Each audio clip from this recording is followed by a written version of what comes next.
Waking up was one thing, and getting up from bed was another. I laid in bed staring at the minute hand of the clock. It was Saturday morning, and I took it upon myself to lazy around in bed. When I heard the familiar bell, I knew it was time to get up for the morning devotion. That was routine in my house. Catching a yawn, I made my way to the sitting room to join the rest of my family in prayers unto God. My elder sister Erica had wrapped herself in a blanket with a huge frown on her face. She wasn't one to enjoy anything Christian, and I smiled to myself at the thought.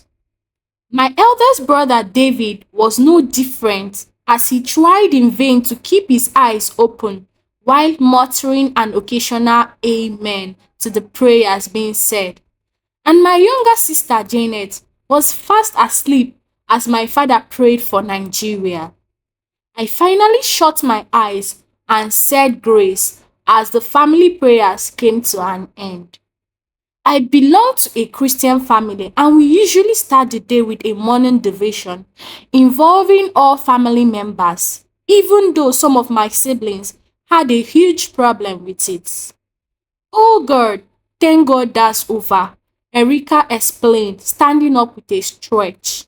My mother gave her a look she ignored as she made her way back to her room to put on Rihanna music, as was her routine. Every other member of the family went about their business. My mother to the kitchen with me following. We live in Benin City, Edo State, Nigeria. Reverend Paul Badmus is my father. He's a part-time pastor at the Redeemed Christian Church as well as a lawyer. Mrs. Bridget Badmus, my mother, is a nurse working at the University Teaching Hospital. My eldest brother David, 25 years old, just finished from law school and was home before he got a job. My sister Erica, 23 years old, was in her final year in the university studying accounting. I turned 21 a month ago and was in my third year in the university studying medicine. My kid sister Janet, just 8 years old, was in primary 3 at the university staff school. Don't ask me about the discrepancies in age. I guess my parents forgot to use protection. What's for breakfast? I asked my mother. Bread and tea. Do fry the eggs, she replied. I went about doing as I was told. We were pretty average in riches. I wouldn't say we were poor, neither were we rich, but we were comfortable. We lived in a 3-bedroom rented apartment in which I shared a room with my elder sister. We had been on holidays and school was to resume next week. I couldn't wait.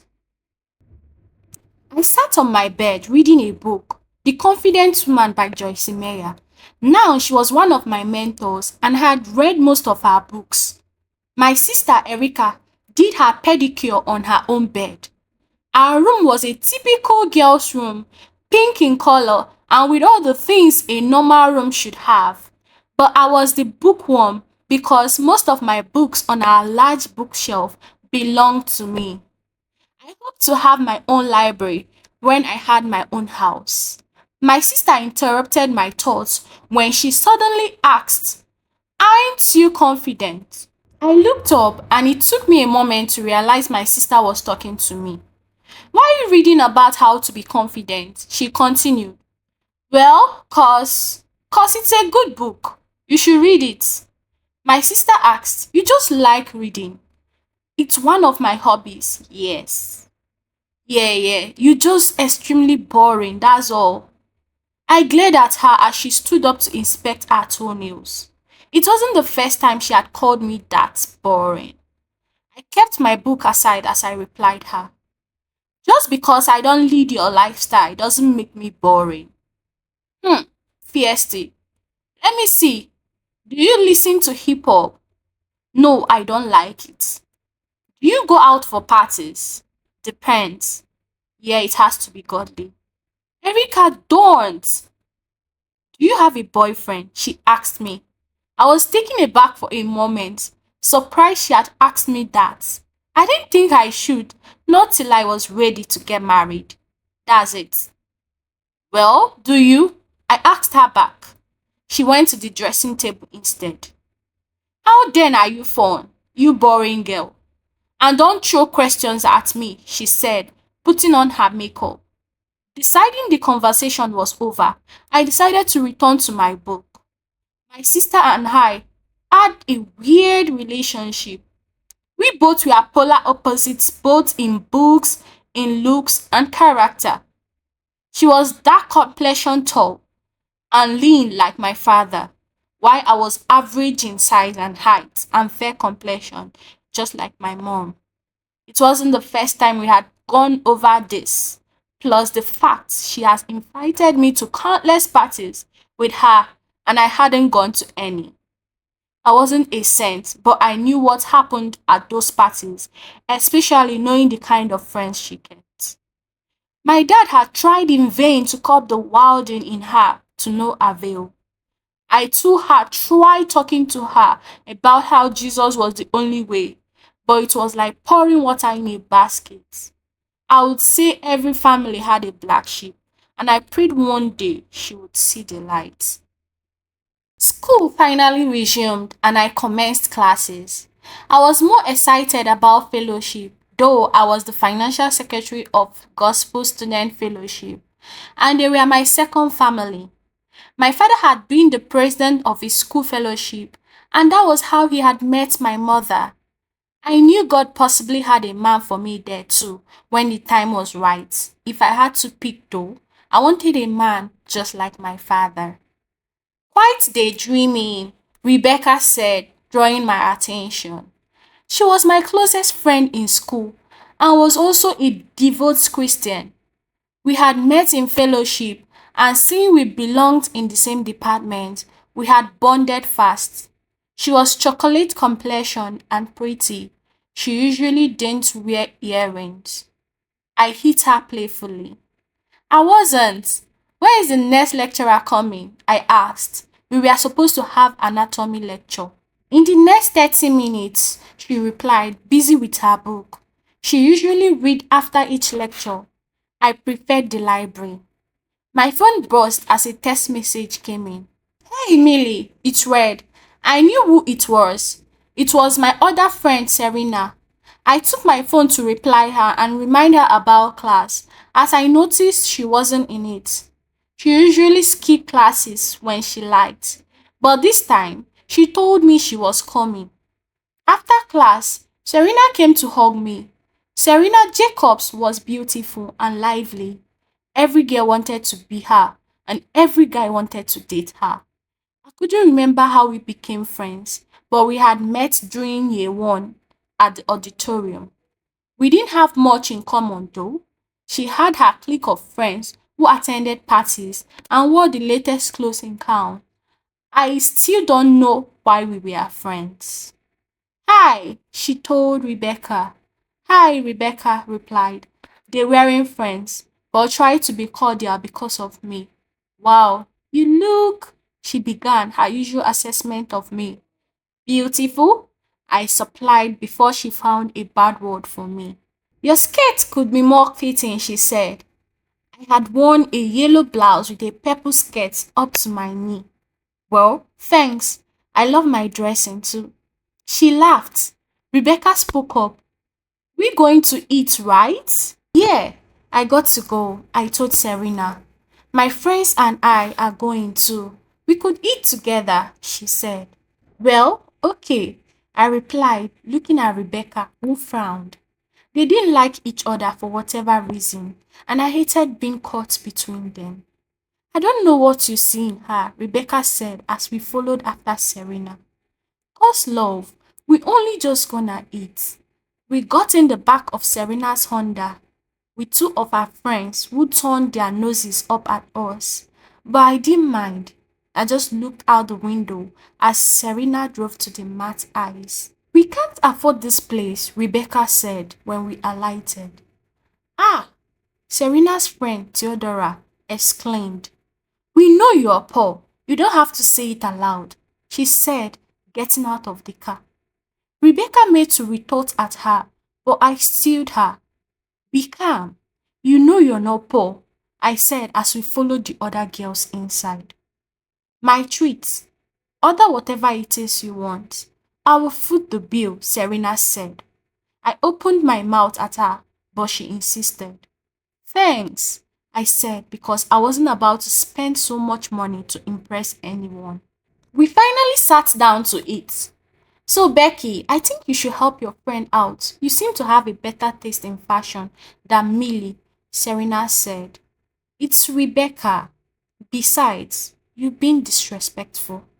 Nope, it's kinda true. Adeswa, the other girl said.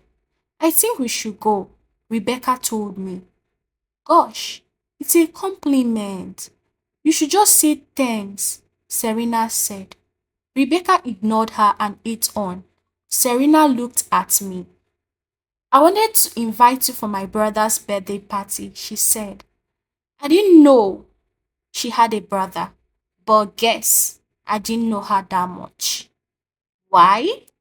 Her friends asked, but she ignored them. Serena, I'm sorry, you know I don't do your kind of parties. I looked at Rebecca, but she was busy with her meat. I looked at Serena. I'm sorry, I can't come. Okay, well, I'll just let him know you're not. He knows about me? As far as I know, she had never mentioned her brother to me. Not that I cared, but it sounded weird. Of course, he knows about all my friends. Can we go? Rebecca asked out of the blue. Yeah, we done here. We all stood up, and as we made our way outside the restaurant, with Serena staying back to settle the bill, Rebecca pulled me aside. You should stay away from her, she said. I think so too. I laid on my bed when school was over for the day. I had just finished my assignment. I decided to call my father. He and I were pretty close. Guess you could say I was a daddy's girl. Daddy love, Milade, how are you? How was school today? Pretty hectic. We have a test coming up. It's hell. How is church and all? It's fine. Just ask him for directions. He will guide you. Have you read today? Yeah, I went to the library. Okay, your mom says hi. Janet too. Are you about to sleep? Yes. Just wanted to say good night and that I love you, Dad. I love you too, my angel. Don't let me keep you up. Remember, I always pray for you. Have a pleasant rest. I smiled as I caught. I felt contented. It was a feeling I associated with speaking with my father. I said my prayer and slept off. I woke up to something crawling on my skin. I hit at it, ended up slapping myself. I slept again. It came again as I kept slapping myself. Then I woke fully. Rebecca went running. Oh, you! I will get you. I got out of bed and pursued her around the room, hitting her severally with the pillow when I caught her. You're so mean, I said. Somebody had to wake you up, she replied. We made up and ready for the class, which was by 8 a.m.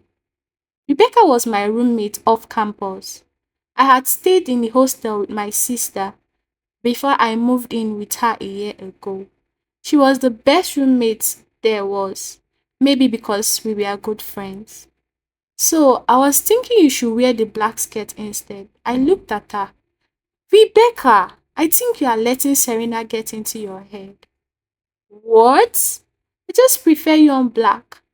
It's tighter. Who am I showing my cuffs to?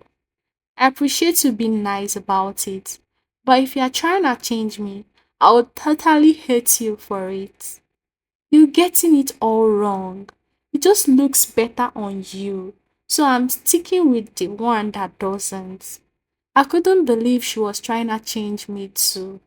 We finally got to class. Serena came right at me, pulling me away. Hey, you're sitting with me. I kept a seat. She looked at Rebecca, daring her to oppose. But Rebecca and I usually sit together, I protested. I'm sure she will be fine without you for one class. You talk to other people in class, we? She asked Rebecca, who sighed. Emilia, just go, she said. You sure? But she had already gone to look for a seat in the already crowded lecture hall. I groggily went with Serena, wondering what she wanted. We never sat together in class because her clique of friends weren't nice. She had really kept a seat for me. We sat in silence before they started talking about the party, of course, the presentations and all. I tried not to be interested, but they pulled me in. So why can't you come again? Serena asked. Because I can't. I don't do parties. Okay? Because you're all churchy. Don't you guys have any social life in fellowship? We do, not just the kind you would like, I replied. Well, I would like to come and see. When is your fellowship? I gulped. What? Really? You wanna come? I glanced at her friend, who looked shocked at her, like she just said she wanted to commit suicide. Yeah, why not? You're my friend, right? Well, we would be delighted to have you. It's Wednesday, 4 p.m. Okay, you can call me when you are going. Cool, I said, then turned to look for Rebecca, who wasn't looking at us, but talking with another classmate of ours. She seemed okay, but I found my way back to her after class. The next day, I went to the library to read up some stuff for my upcoming test in physiology. Being a medical student was not easy. So many things to read in, so little time. A car pulled over with loud music. I walked on till I heard my sister's voice. Emily, get into the car. The car was a black Benz. I was shocked to the core as I wondered what she was doing in such a strange guy's car.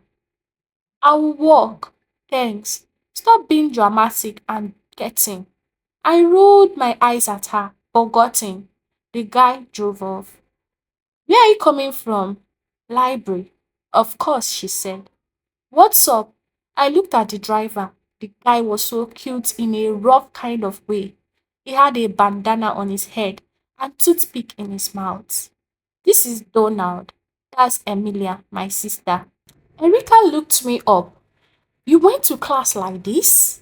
I decided to say nothing. Everyone kept talking about my dressing. Maybe it was really bad. Erika got down with me at my hostel, waving to Donald. We went in. Did you cook? I'm famished. I will just warm the soup. I'm in no mood for swallow. Fix up something. I decided to make Indomie for her. So Donald, huh? He's your boyfriend. Yeah, he's cute. Huh? Well, he is. Your type, right? Yeah, my type. Don't want no religious nigger around me. I paused. You know you can't present him to dad. My sister stared at me, then laughed. I wonder what I said. Did I say something wrong? Of course you did. What makes you think I'll marry him? Well, because he's your boyfriend. You're so naive. Check the food, please. Why didn't he take you to lunch? We are busy, plus I have a sister who cooks. Why would I waste my money? She said, rolling my eyes. I focused on the Indomie. She slept over that night, and I said a prayer for her that she shouldn't go too far away from God. We had fellowship that Wednesday. It was the first since resumption, and I greeted persons I hadn't seen since the holidays. As I greeted Sister Diana, I looked up and met the eyes of our President Martins. I looked down quickly, not wanting him to see my blush. I had developed a stupid crush on him since we started working together. Well, he was really good looking and a Christian. Most girls wanted God to speak to him on their behalf. Whenever he preached, I paid full attention with butterflies in my stomach. It seems he had noticed me too, because we are very close, but I didn't want to assume. He was nice to everyone. He had reached to me as I tried to arrange the offering. Sister Emilia, how nice to see you again. Yeah, me too. Did you gel your hair? You noticed? Well, just something my sister was trying on me. How does it look? Well, good. She did a great job. I guess I'm her model. She's into her hair products. Okay, good thing. She doesn't even have to pay you to market her business. He chuckled, revealing a dimple on his left cheek, and butterfly started again. And he got serious. I wanted to speak to you concerning the boss project. We could call a meeting with the ESCOs so we can fully deliberate on it. Well, of course, we would arrange it, let's say Saturday. That's okay. How was the halls? Great. Kind of long. What? It was short for me, coupled with the presidential work to come back to. I needed the break. Wait, are you complaining? Coursework? No way. Diana came to ask him about something, and he excused himself and left. I stared after him. Maybe he was the one, maybe not. But I really enjoyed talking with him. Serena wasn't able to make it that Wednesday, but swore she would come the next. I was really excited for her to come to church. We wrote the test on Friday of that week. I didn't do so well as the questions seemed so difficult, but I hoped the result came out well. I don't know why you insist on me coming to the party. I would be a total nuisance. I can't dance, socialize, or dress up. I said for the uptieth time to Serena, who didn't want to give up. We just came out from the library. I just want you to be there. It's my brother's birthday, the only sibling I got, and I want you to meet him. He has heard so much about you. What did you tell him? That you are a Christian and beautiful. I rolled my eyes. Can't go. I do hope you have fun. Send my regards. So, what would you be doing that Friday night? Don't know. Preparing for a meeting on Saturday. She stared at me incredulously. Fine. If you don't come, I won't follow you on Wednesday. What? You already promised. It's only fair you do me a favor back. Well, I'm still not going, I said. I tossed on my bed that night, wondering if I was being too set in my ways. Serena will come to fellowship because I refused to go for her party. Who knows if she will be convicted there? It was confusing and a difficult decision to make.